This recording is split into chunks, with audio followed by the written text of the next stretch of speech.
कृष्णवीर चौधरी जी ने कोई गलत बात तो नहीं की। दिए गए ना 1 लाख करोड़ रुपए मंडी के इंफ्रास्ट्रक्चर बढ़ाने को, तो इस बात का झूठ क्यों फैलाया जा रहा है कि मंडियां खत्म हो जाएंगी? बताइए।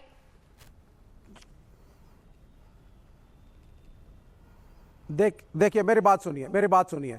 सबसे पहली बात जो मैं फिर अभी आपके शो पे बोल चुका हूं, और ये किशनवीर जी बहुत ही पुराने किसान नेता हैं, मैं किशनवीर जी की बड़ी इज्जत करता हूं। हमारे नेता अतुल कुमार अंजान जी के साथ मिलकर के बड़े बड़े आंदोलन इन्होंने करे हैं, तो मैं जानता हूं किशनवीर जी को। अब ये दूसरे खेमे में क्यों काम कर रहे हैं मेरी समझ के बाहर है। इनको तो हमारे साथ खड़ा होना चाहिए था आज। दूसरी बात, किशनवीर जी सुन लीजिए मेरी बात को, मिनिमम सपोर्ट प्राइस को तो सपोर्ट आप करते हैं, होना चाहिए किसान के लिए। पूरे विश्व में, अमेरिका में, फ्रांस में, जर्मनी में किसानी घाटे का सौदा है। हमारे देश में भी किसानी घाटे का सौदा है। किसानी कोई प्रॉफिट मेकिंग एंटिटी नहीं है यहाँ दुकानदारी की तरह।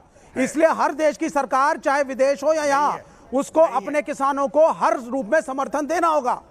जब हमारा कृषि मंत्री आकर के कहते हैं कि भाई मिनिमम सपोर्ट प्राइस के लिए मैं प्राइवेट खरीदार को बातें नहीं कर सकता, तो क्या आपको ये हमारे किसान भाइयों के साथ जस्टिस लगती है? आप मुझे बताएं जरा। डीजल को आप बढ़ाते हैं, किसानी महंगी हो जाएगी, पेस्टिसाइड्स महंगी हो जाएंगी, क्या आपको लगता है किसान नहीं दबेगा? इन चीजों को सोचने के बाद आप एक कॉर्पोरेट ओरिएंटेड बिल ले आते हैं और आप एसेंशियल कमोडिटीज को ओपन मार्केट में खोल देंगे, तो गरीब आदमी कल जब मंडी में जाके चावल खरीदेगा अपने घर के लिए तो महंगा नहीं होगा, जमाखोरी नहीं बढ़ेगी।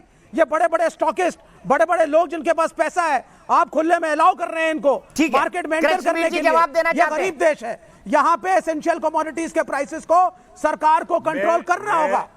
ये गारंटी सरकार नहीं दे रही।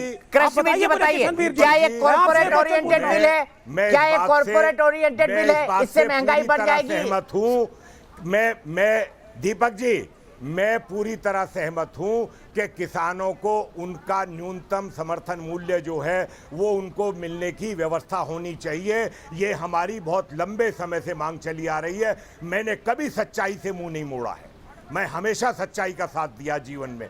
तो मैं जो बात है, लेकिन इन सारे मित्रों को जो ये कह रहे हैं किसान को तो लाभकारी मूल्य चाहिए, न्यूनतम समर्थन मूल्य मिलना चाहिए, उसकी व्यवस्था होनी चाहिए, ये सब इसी मांग को क्यों नहीं करते?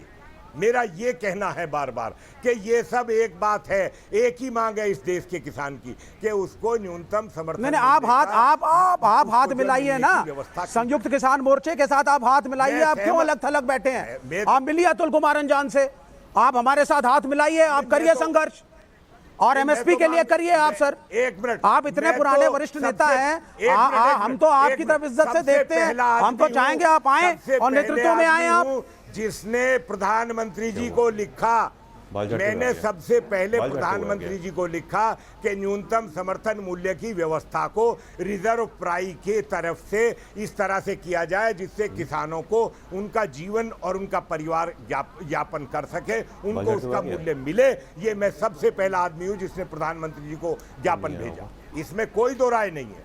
और दूसरी बात एक और सुन लीजिए, मैं चौधरी साहब, हमारे कृषि मंत्री इस बात की बात को नहीं मान रहे हैं।